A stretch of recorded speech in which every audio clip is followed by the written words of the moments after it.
Jeffrey Epstein's private calendar reveals his many meetings with prominent American business people, authors, and government leaders. China restricts economic information to outsiders in another bold assertion of its global power. And JP Morgan Chase acquires the First Republic Bank. The collapse of that bank marks the second largest bank collapse in U.S. history. This is the noteworthy news that you need to know for today, Monday, May 1st, 2023. But first, be sure to hit the subscribe button down below. And also remember that my show with Dennis and Julie, premieres every Monday. So today, there's a new episode on this channel. The episode today is called Rip Otto, which was Dennis's beloved dog. Rip Otto indeed. On to the first story. Boy, this was the cover of the Wall Street Journal this morning. All of these individuals' faces were on the cover, these people who have been associated with Jeffrey Epstein. His private calendar has been released, which reveals the names of people who Mr. Epstein met with from 2013 to 2017. Some of you may know that in 2019, Mr. Epstein was charged with sex trafficking conspiracy charges, and he died by suicide in his jail cell while awaiting trial in New York City.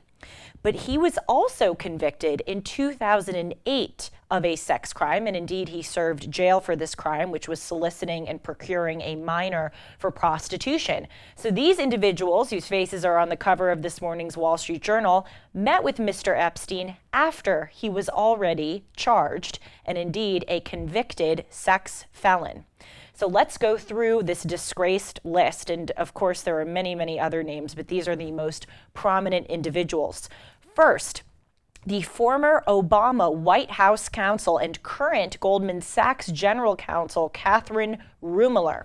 She had 36 appointments with Epstein, according to this released calendar, some at her law offices and some at his Manhattan townhouse. And interestingly, he planned for Miss Ruemmler to join him in Paris in 2015 and 2017, and also to visit his private island in the Caribbean, which sadly was the site of many of these sex crimes. So that is the first important woman who is, again, on the cover being disgraced for her relations with Epstein. The second one is our current CIA director, William Burns. He was appointed by President Biden to head the CIA back in 2021, but he met with Epstein in 2014 when he was the Deputy Secretary of State under the Obama administration. He met with Mr. Epstein in Washington, D.C., and he also visited Epstein's townhouse in Manhattan. Also, Epstein planned for his driver to take Mr. Burns, our CIA director, to the airport after one of his scheduled meetings. This is a very interesting through line that I have noticed with many individuals' relations with Jeffrey Epstein. Epstein seemed to have always arranged for people to be driven to airports or to fly on his jet. I don't know if he thought that would be a clandestine way for that person to engage in the sex crimes without being noticed. I don't know, but it seems very odd that sort of there is a through line where Mr. Epstein seemed like he wanted people specifically to engage in his transportation practices. Another example is Bard College president Leon Botstein, who invited Epstein to visit the campus soliciting donations from Mr. Epstein. And apparently when Mr. Epstein did visit the campus of Bard College, he brought many young female guests with him. And the final person on this list of note is author Noam Chomsky. He actually was scheduled to fly, again, this is a through line here, always traveling either on the Epstein private plane or in the Epstein cars. Noam Chomsky was scheduled to fly and have dinner with Epstein at his townhouse in Manhattan. There, of course, are many other people, as I mentioned, on this list, including the chief executive of Swiss private bank Edmund de Rothschild Group, the co-executive director of Henry Kissinger's corporate consulting firm, board members of Starbucks and FedEx, and even former Israeli Prime Minister Ehud Barak. And so, of course, these individuals, since this story has come out, have tried to distance themselves from Jeffrey Epstein. This is the same thing that former President Bill Clinton and former President Donald Trump did when all of the allegations and charges came out about Jeffrey Epstein, as well as their relations with him. President Clinton, though, was far by a far greater margin, met with Jeffrey Epstein far more than President Donald Trump. He meaning Jeffrey Epstein, visited the Clinton White House 17 times throughout Clinton's tenure as president. That is more than once every 6 months because presidents serve 8-year terms. Often with women he traveled to the White House with. And also, President Bill Clinton flew on Epstein's jet more than 26 times. And then when all of this information came out about their relations, the Clinton team came out with a statement that said that President Bill Clinton, quote, knows nothing of the terrible crimes that Jeffrey Epstein has been accused of and hasn't spoken to Epstein in well over a decade. Now, as mentioned, former President Donald Trump also had a relationship with Jeffrey Epstein. There are photos of them interacting at Mar-a-Lago, posing with Melania at Donald Trump's wedding. But then when the relations between former President Trump and Jeffrey Epstein were exposed, Trump famously said that they had, quote, a falling out, and also that he had not spoken to Mr. Epstein in decades. So we see here this is exactly what all of these individuals are doing. The president of Bard College, Mr. Botstein, has said that he believed Epstein to have been in rehabilitation and that he did not know Epstein very well, and that he actually praised Jeffrey Epstein's donations to the school, including donating over 66 laptops for students to use. Noam Chomsky had a particularly, I think, mean response when the Wall Street Journal reached out to him for comment. He wrote back to the Wall Street Journal, "First response is that it is none of your business or anyone's. Second is that I knew Mr. Epstein and we met occasionally. When I knew him, Jeffrey Epstein was convicted of a crime and served a sentence. According to U.S. laws and norms, that yields a clean slate." Well, it actually doesn't yield a clean slate because convicted felons cannot vote, at least for a period of time, and also it is always on their record.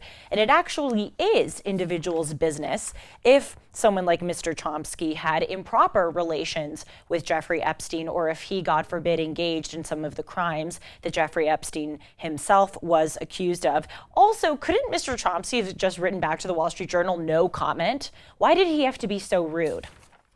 Just asking. Our CIA director Burns has a spokesperson who said that they met when Burns was wanting to leave a government position and join the private sector. Epstein merely gave him, quote, general advice, and they had, quote, no relationship. One cannot help but have the feeling with this story that we are not seeing the end of these names. Now, moving on to the second news story of the day, China has officially restricted economic information to outsiders. I'm reading here the article from the Wall Street Journal. Chinese authorities have restricted or outright cut off overseas access to various databases involving corporate registration information, patents, procurement documents, academic journals, and official statistical yearbooks. Of extra concern is that in recent days, access to one of the most crucial databases in China, the Shanghai-based Wing Information Corporation, whose economic and financial data are widely used by analysts and investors, both inside and outside the country, appears to be drying up. So a Wind representative, as of this morning, came out and said that anyone who wishes to renew contracts with the corporation must contact managers specially, otherwise those contracts will be dropped. So this seems like a pretty bizarre move, but it comes in the wake of some other developments in China. Namely, 4 days ago, under President Xi Jinping, Chinese officials expanded the anti-espionage law in the country, allowing officials who merely suspect a citizen to be engaging in espionage to be allowed to seize that citizen's personal electronic equipment and prevent that individual from leaving the country. Interestingly, over the past few days, Russia, another horrible power and adversary of the United States, has done a similar thing, making stricter its law on political dissidents. Now, this economic development comes alongside a long history, and especially over the past year, of President Xi Jinping trying to assert China's global dominance and indeed combat the power of the United States. He, unlike our President Joe Biden, has met with several leaders from various countries around the world and has even openly talked with those leaders about wanting to suppress the global reach and power of the United States. Now, China is the second largest economy in the world. We, the United States, as of now, are number one. And there are some foreign companies, such as Apple, trying to pull out of China because they do not like doing business with them. But still, the fact that China is doing this and it seems that they think that they can get away with it is revelatory, because they have bought off so many other countries economically, and they know that other countries will not punish them for doing such a bold, secretive move. I want to read to you the list in just the past year of heads of state that Xi Jinping has met with. 2 weeks ago, he met with the president of Brazil, Luiz Inácio Lula da Silva, also known as Lula, and they signed over a dozen economic plans. And interestingly, Lula said publicly to the press standing next to Xi Jinping, "Every night I ask myself why every country needs to trade in the dollar," reflecting Beijing's desire to boost the role of the Chinese yuan in trade.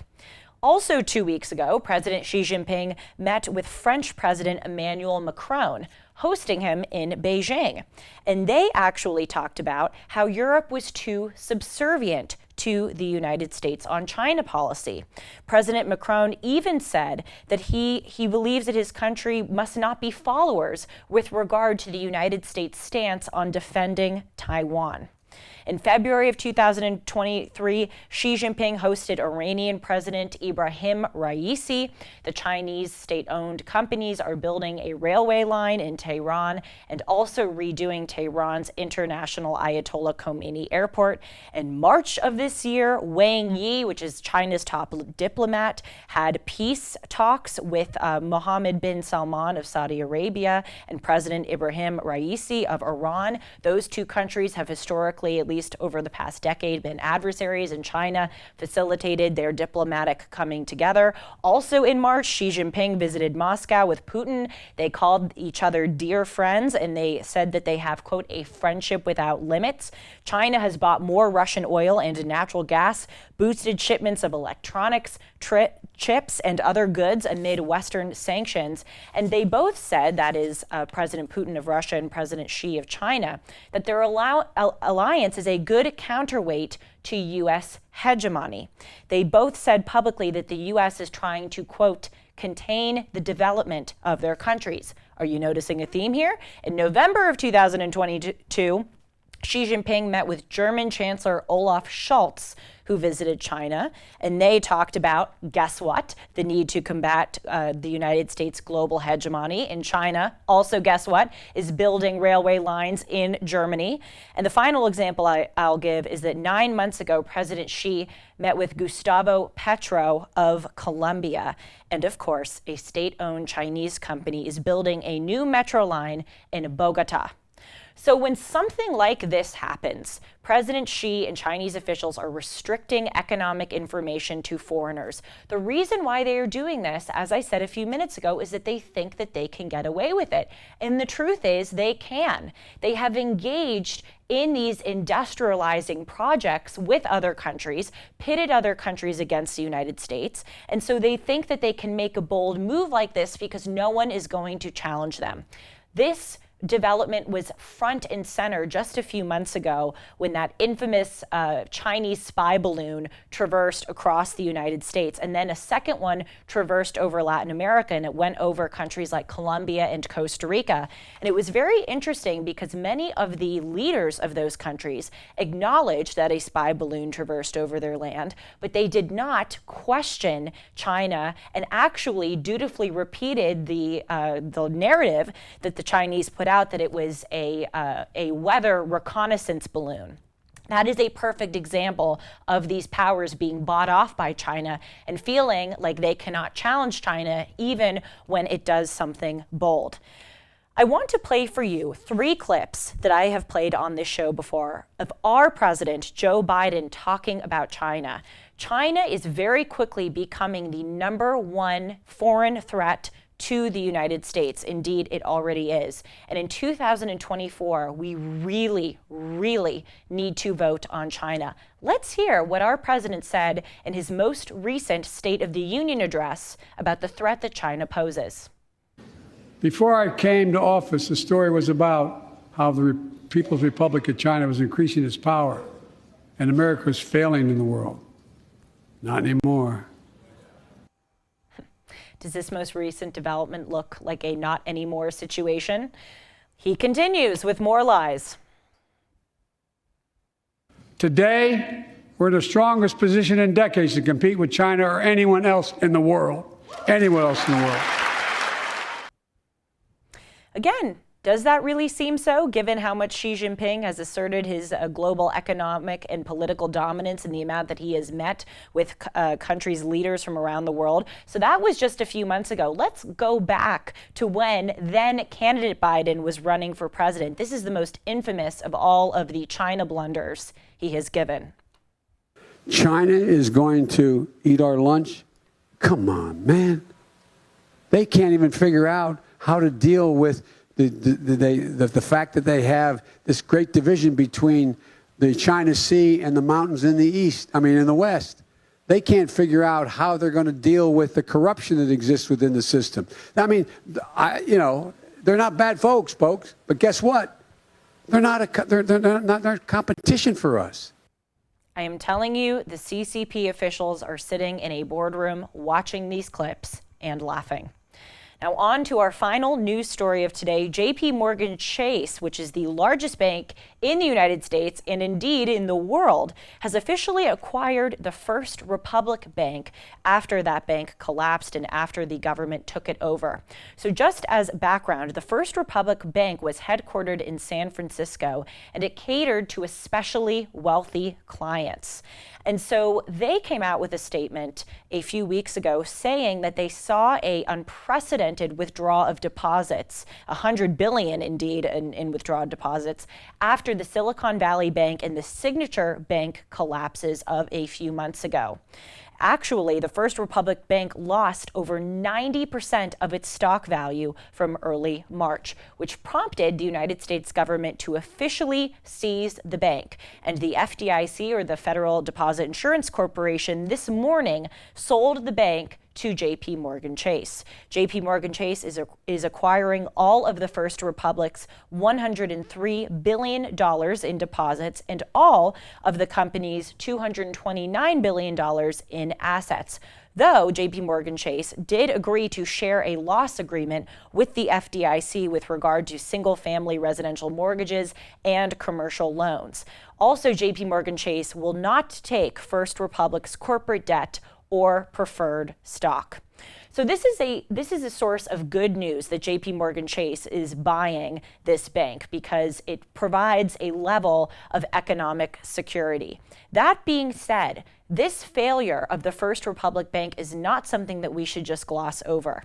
It is the second largest bank failure in U.S. history, and you may remember that just about a month ago when the Silicon Valley Bank failed, they called that the second biggest failure in U.S. history, but the First Republic Bank has officially trumped that. So now if you look at numbers 2 and 3 on the list of the biggest bank failures in U.S. history, they have occurred within 1 month of each other and under the Biden administration.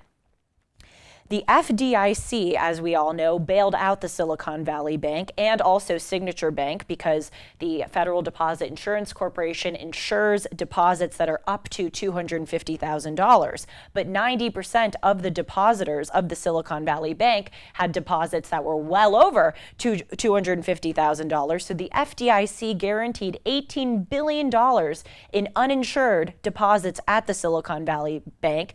13 billion of that 18 billion actually went to the 10 largest account holders at SVB, which is just astonishing.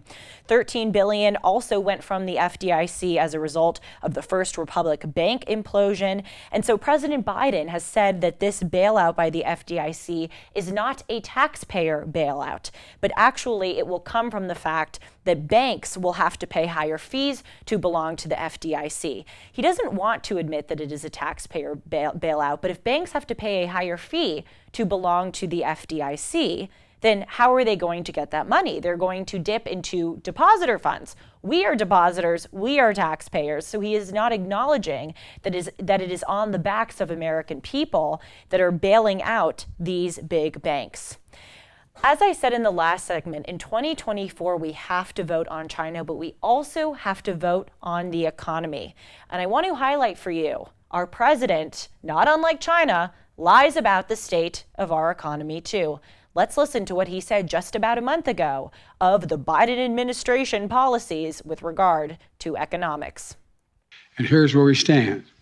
The strongest job growth in history, the lowest unemployment rate in 54 years, manufacturing rebounding at a faster rate than in the last 40 years, inflation coming down, real wages going up, but moderately going up, not going through the roof. The economy growing at a solid clip. Put simply, I would argue the Biden economic plan is working. Well, he is a record setter. I mean, to have the second and third largest bank collapses in history under his presidency, again, it's a record. Thanks for joining us today. You will be getting more news clips this week. And as always, please be sure to check out my show Timeless, where I talk about timeless, eternal subjects. You'll especially like the episode that is airing tomorrow on the origin of language. Take care, everyone. See you soon.